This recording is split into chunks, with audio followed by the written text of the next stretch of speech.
Gênesis capítulo 18, verso 14, diz assim: Será que para o Senhor há alguma coisa impossível? Pois como eu disse, no ano que vem virei visitá-lo outra vez, e nessa época Sara terá um filho. Esta foi a pergunta, por sinal bem objetiva, que o mensageiro de Deus fez a Sara, esposa de Abraão. Haverá algo impossível para Deus? O Senhor tinha prometido que ela seria mãe, mas às vésperas de ela completar 90 anos, esse filho ainda não tinha sido gerado. Você considera ser possível uma mulher de 90 anos ter um filho nos dias de hoje, mesmo com o avanço da tecnologia e da medicina? Que eu saiba, a única privilegiada de toda a história da humanidade foi justamente Sara.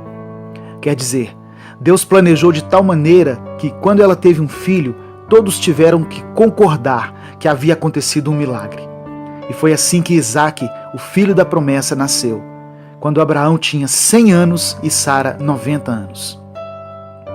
Existem épocas na vida em que o nosso Deus, que é bondoso e amoroso, permite que alguma coisa ruim aconteça a pessoas que são boas. Às vezes, Ele não responde às nossas orações, quando e como nós gostaríamos. Aí aumenta a incerteza em nós a respeito de Deus e sobre nós mesmos, nossa vida, nossas possibilidades, nossas expectativas. Ficamos esperando ansiosos que a resposta do Senhor seja sim, e Ele diz não, ou então diz espere. Mas a verdade é que Deus não deve nada a nenhum de nós. Nós, ao contrário, devemos tudo a Ele. Se o Deus dos impossíveis, o Pai eterno, nos der poucos ou muitos anos de vida, se Ele prover ou não todas as nossas necessidades e alguns dos nossos desejos, nosso dever será sempre obedecer a Ele, louvá-lo e adorá-lo. Sara passou grande parte da sua vida esperando. Ela esperou pela terra prometida, esperou que o Senhor transformasse o coração do seu marido, que era egoísta e infiel, e esperou que Deus lhe desse um filho. Houve uma época em que ela cansou de esperar e resolveu dar um jeitinho na situação, pois achava que Deus estava demorando demais para cumprir sua promessa. Sara ficou impaciente, como também acontece conosco. Mas apesar de parecer completamente impossível de acontecer, apesar de tudo ser contra ela, Deus cumpriu sua promessa e Sara engravidou na sua velhice, depois de ter passado pela menopausa. É interessante notar que Deus esperou para agir até a última hora, para que não ficasse nenhuma dúvida de que foi uma ação milagrosa. Sara conheceu a dor da espera, porém, mesmo se impacientando às vezes, ela sabia quem era o seu Deus. Ela aprendeu que para Ele não existem impossíveis. Eu quero orar por você.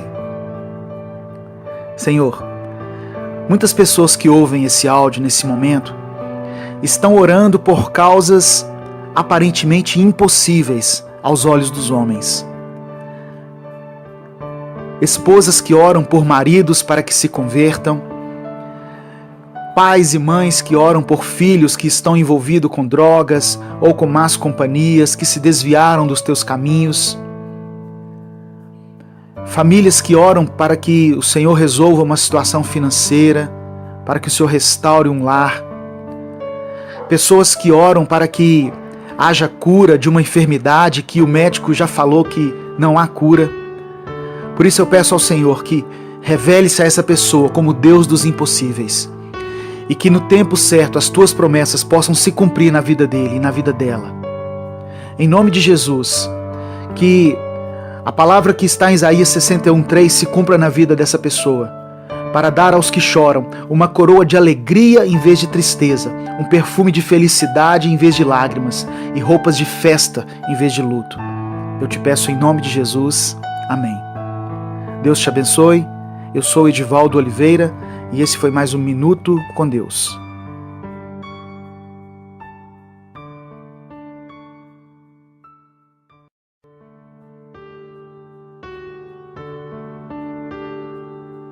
Salmos 27, verso 1 diz assim: O Senhor é a minha luz e a minha salvação. A quem temerei? O Senhor é a força da minha vida. De quem me recearei? O medo é um sentimento que muitas vezes nos paralisa. e impede que nossas conquistas e nossos sonhos sejam alcançados. Quando escreveu esse salmo, Davi tinha inimigos muito próximos a ele, um exército inteiro acampado ao seu redor para destruí-lo. E mesmo assim Davi podia dizer: ainda que um exército se acampe contra mim, meu coração não temerá. Ainda que se declare guerra contra mim, mesmo assim estarei confiante. Davi era um homem que sabia do que estava falando, e ele nos ensina a superar o medo.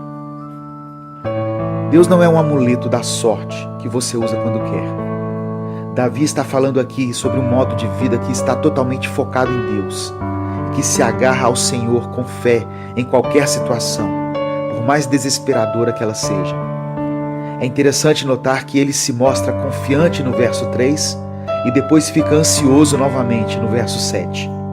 Mas Davi redireciona seu foco e reafirma sua fé em Deus e na sua bondade. Ele nos mostra na prática o que é buscar o Senhor para superar o medo. Para entender a dimensão das palavras de Davi quando ele diz: "O Senhor é a minha salvação", é preciso lembrar que ele era um guerreiro poderoso. Quando adolescente, ele derrotou um gigante. E antes disso, ele tinha defendido o rebanho de seu pai, matando um urso e um leão.